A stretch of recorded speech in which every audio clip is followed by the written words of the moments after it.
Next up are Bohumil and Phil from Contentino. In this power-packed session, they're revealing why the advertising agency model is broken and coaching you through the winning agency model for longevity. Happy clients, happy agency. It's my pleasure to welcome them to the stage.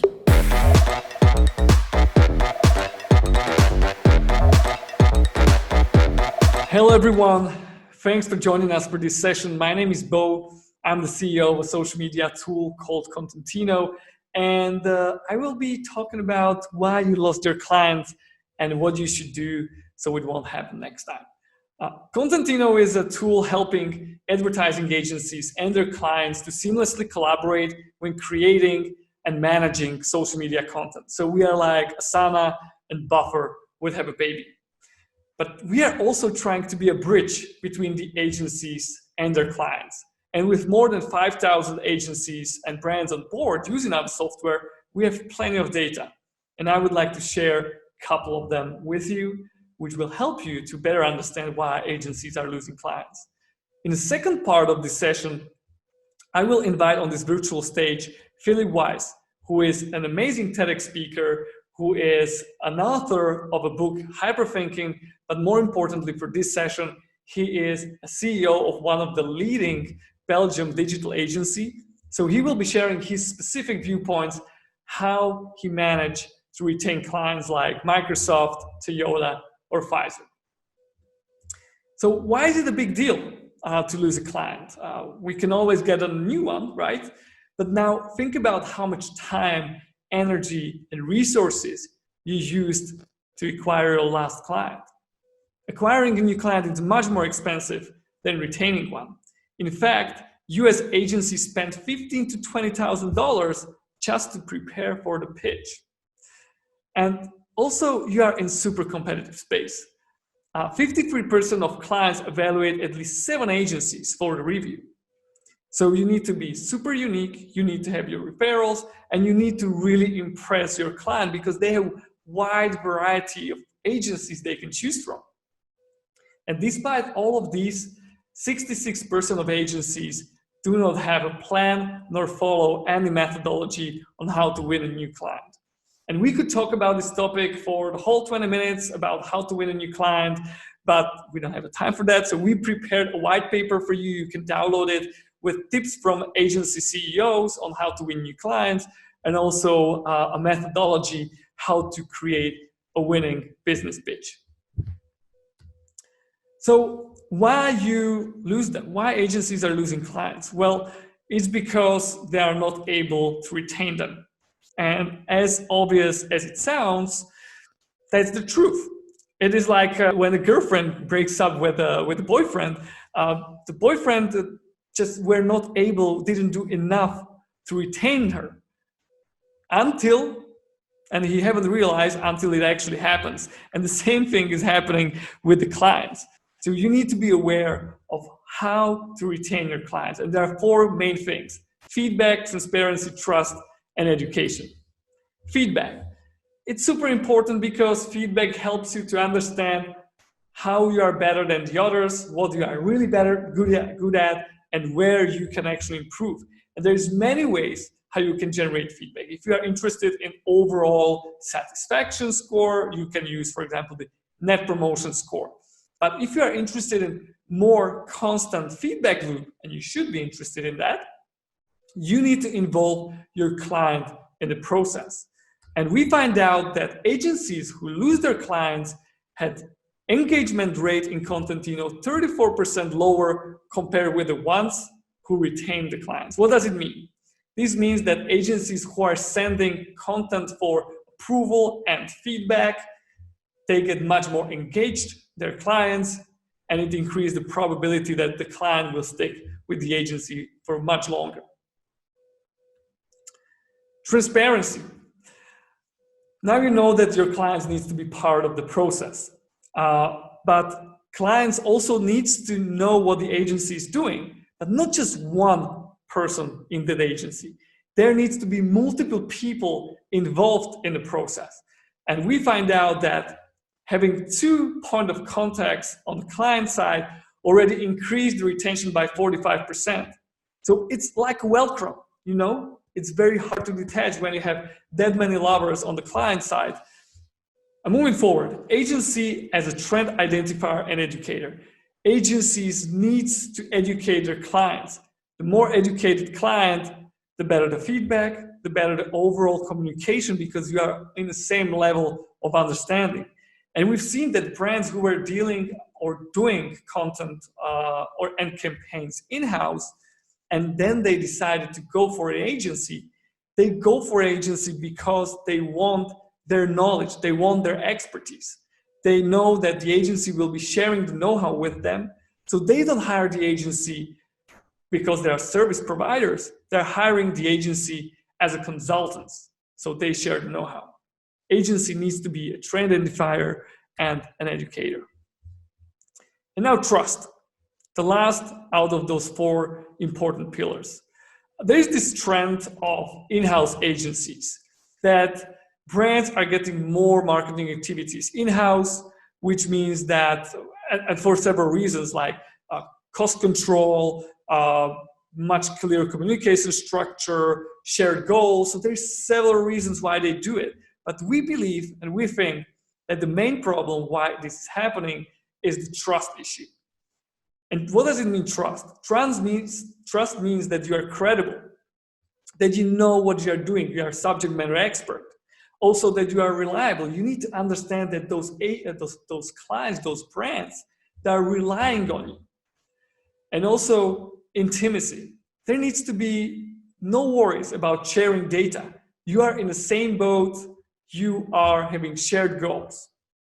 And all of this trust can be destroyed by self-orientation, which means that your goals are not the same. For example, agencies very often do that. All of a sudden, the goal switches to the fact that they want to win an award with a particular campaign. And when the brand sees that the only goal what the agency wants is to do this campaign super creative because they want to win an award, you can see how the brand is losing the trust. So these are the 4 pillars. Let me welcome Philip on this virtual stage. He is a CEO of one of the biggest or pioneering and leading digital agency in Belgium, ZN Consulting. Other than that, he's also an amazing TEDx speaker and author of a book called Hyperthinking. So Philip, tell me or share your experience. There are 4 main pillars why we think as a Contentino that agencies should follow when they're trying to retain clients. So first one is a trust. We think that the trust is, there is a trust problem, and because of this, the brands are getting more marketing activities in-house. So why do you think it's happening that the brands are becoming the competitors of the agencies, and what is your take on this? Yeah, so I don't think the fundamental problem is about trust. I think it's about competence, it's about mindset and culture.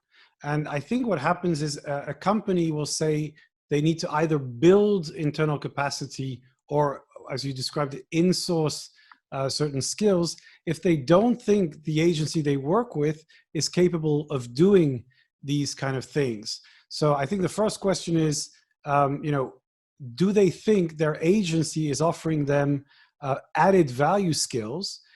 Because I see in our experience with the clients that we work with, they include some of the biggest brands from Pfizer, Johnson & Johnson to Coca-Cola, is that they recognize a real need for increasing the expertise in digital communication.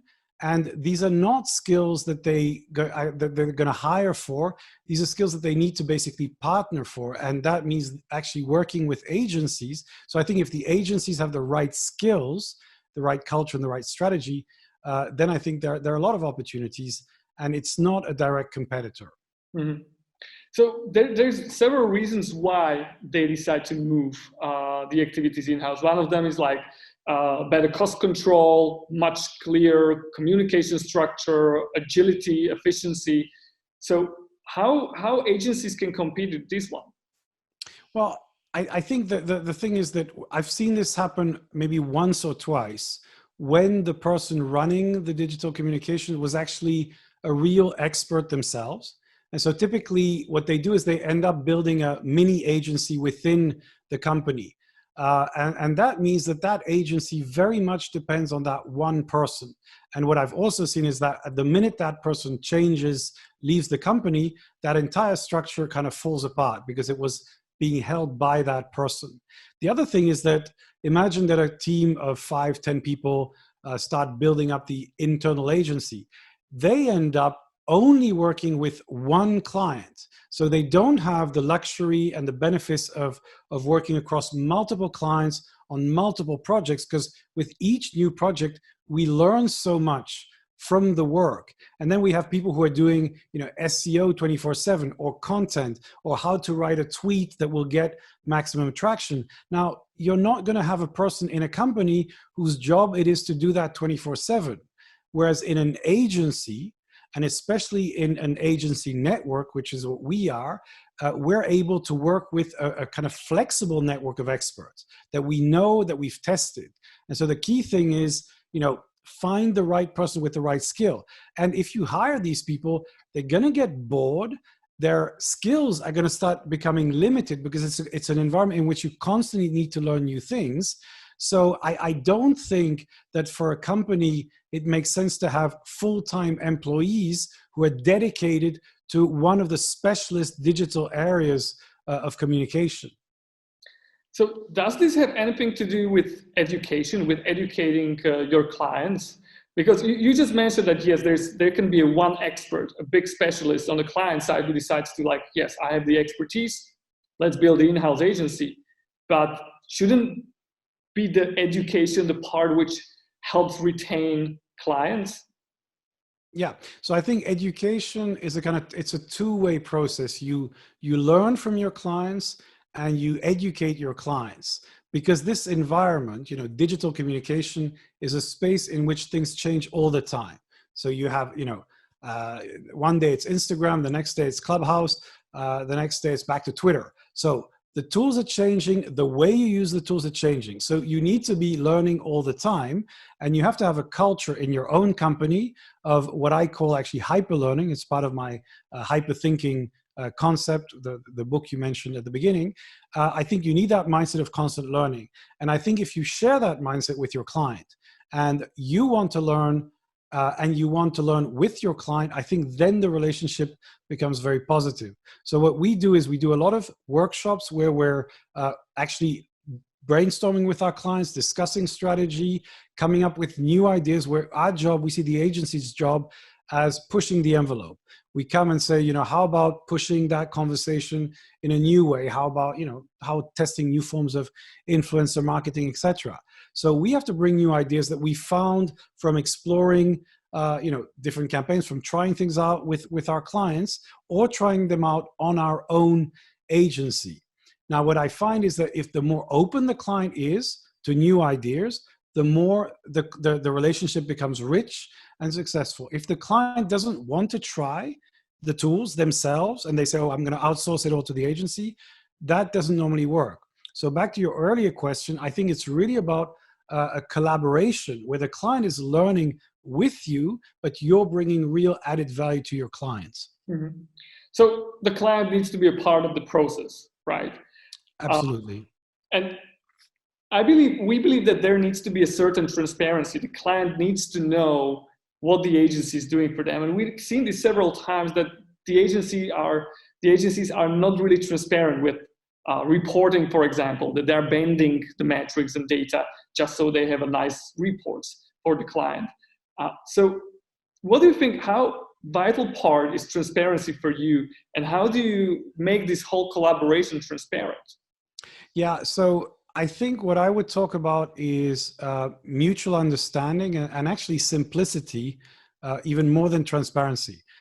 Because typically, if you're talking about KPIs and metrics and reports, it's very easy to come up with a report that's 50 pages long and gives you every single metrics under the sun. And the reality is that nobody fully understands those reports, even the person who writes them.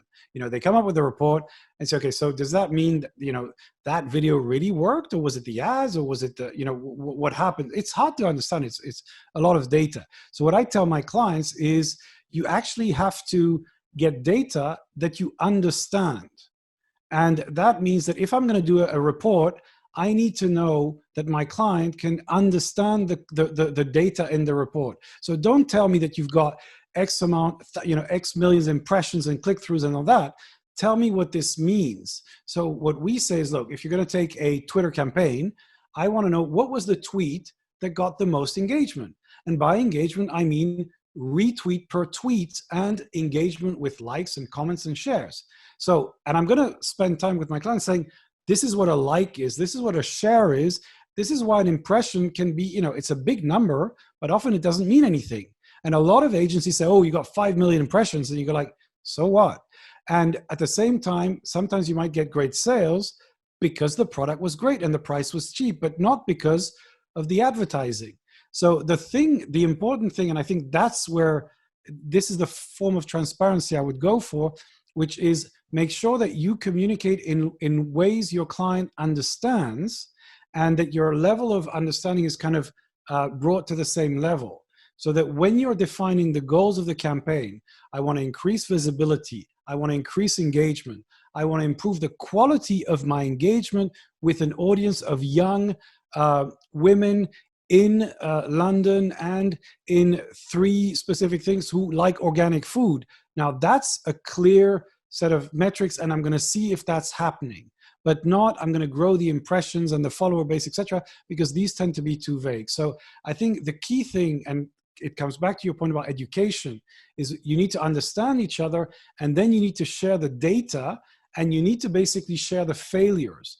And again, when you say the lack of transparency is often that, every time there's a campaign report, it's kind of, okay, how can we make those metrics look as sexy as possible? So we're going to make them look great. We're going to push the impressions. We're going to show the client how amazing it was. And what I tell my clients, especially when we have a KPI discussion, how do we set the key performance indicators? And with some clients, those are attached to a bonus. And they say, well, we're going to pay you X, a 5-10% bonus based on reaching certain KPIs. What I say is, look, first of all, the first set of KPIs is a learning exercise, because we're setting a baseline.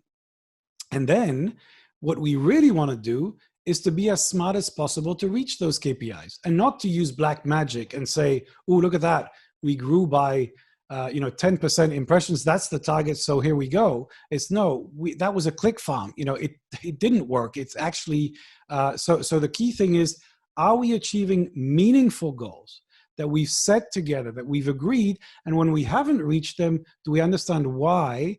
And can we work to fix that? And that's real trust, because then you say, look, I believe that you guys are trying really hard and are sharing the feedback, so we're doing the best decisions. And that, I think, is the kind of collaboration, transparency, and trust that we need to achieve with our clients. Mm-hmm. And of course, it shouldn't be just with one person. You should have several touch points on the client side.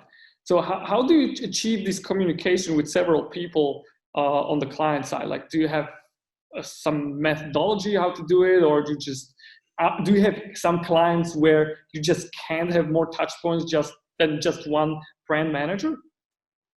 I mean, it depends on the client structure, because we have, different companies have very different structures. There's always one person who's your kind of main contact point. Just as at the agency, you have the point of contact, so that we're going to choose. And then you have a number of stakeholders around that person, which I think is just, to make things practical, you need to have that structure. And then you create a series of processes, the weekly call, the monthly kind of strategic update. We have strategic meetings on a regular basis that are scheduled to evaluate the relationship, to evaluate the performance of different campaigns. And then what we do is we have a feedback process, which allows us to get kind of neutral feedback from the client on a regular basis. So when we delivered that video, that content, that campaign, what was their perception? It's very simple, using the NPS, Net Promoter Score methodology. But it basically means that they have to give you feedback, because typically when they talk to you, they often don't want to offend the person they're speaking to. So they'll say, hey, we really like you. And then 2 months later, you hear, well, actually, we're not that happy with this and that delivery. So this is you need to have a feedback mechanism and a structure. And that feedback allows you to improve the way you work with your client. So this is the fourth pillar, feedback. How often you should get feedback and how deep you should get? Like in general satisfaction, you can use the net promotion score, but what about the feedback for a single piece of content? Do you have feedback rounds, feedback loops, or how do you do that? So I think, and this is something that we've been working on getting better and better at, especially in the last couple of years. So first of all, you have to solicit feedback regularly. Now, with Uber, Amazon, and all that, people are getting used to giving immediate feedback. You do your Uber ride, you give it a rating. You get your meal delivered to you, you give it a rating. And then you might make some additional comments. So I think that's the kind of structure that we need. To be honest, the more feedback you get, the better. But of course, all your clients don't want to give you feedback every 5 minutes. It can get a bit time consuming. So you need to find the right balance. But I think the very minimum is you should get your feedback at least monthly from your clients. And if you can get feedback on most of your deliveries, you're going to learn a lot.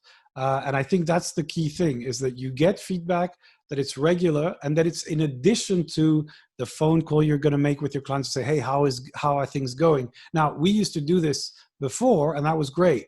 But what we found is by getting NPS feedback, you suddenly get things that you just would not have heard. Like, hey, I was a bit pissed off because there was a typo in several of your things. And they said, what? We had no idea. They said, yeah, I actually corrected it. So it's like, okay, we have a process problem, and I didn't know we had that. Mm-hmm.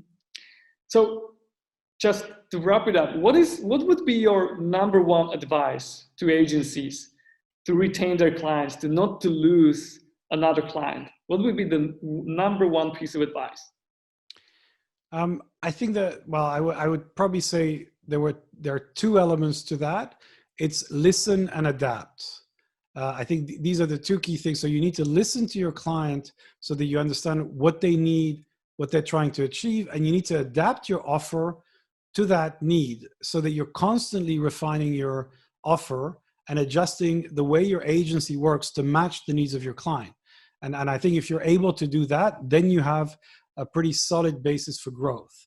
Mm-hmm. The other thing I would say is that agencies need to be much more flexible than before, because they will not have these big retainers that they used to have in the past. So they need to be able to scale up and down based on the client needs, and not, to try to have a full team working all the time on a bunch of projects. They really need, there are some clients where you're going to have a big project and then it's going to come down. So listening and adapting. There it is. There we have it. Listen and adapt. That was Philip Weiss from Zen Consulting. Thank you so much. I hope that you enjoyed this session. As I mentioned, you can find the downloadables, the white papers here in this conference, in this session slot. And I wish you enjoy the rest of the conference. Thank you so much. Thank you. And hit me up on Twitter at pweiss if you want to keep the conversation going. Enjoy the conference. It was great talking to you. Thank you.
Bye.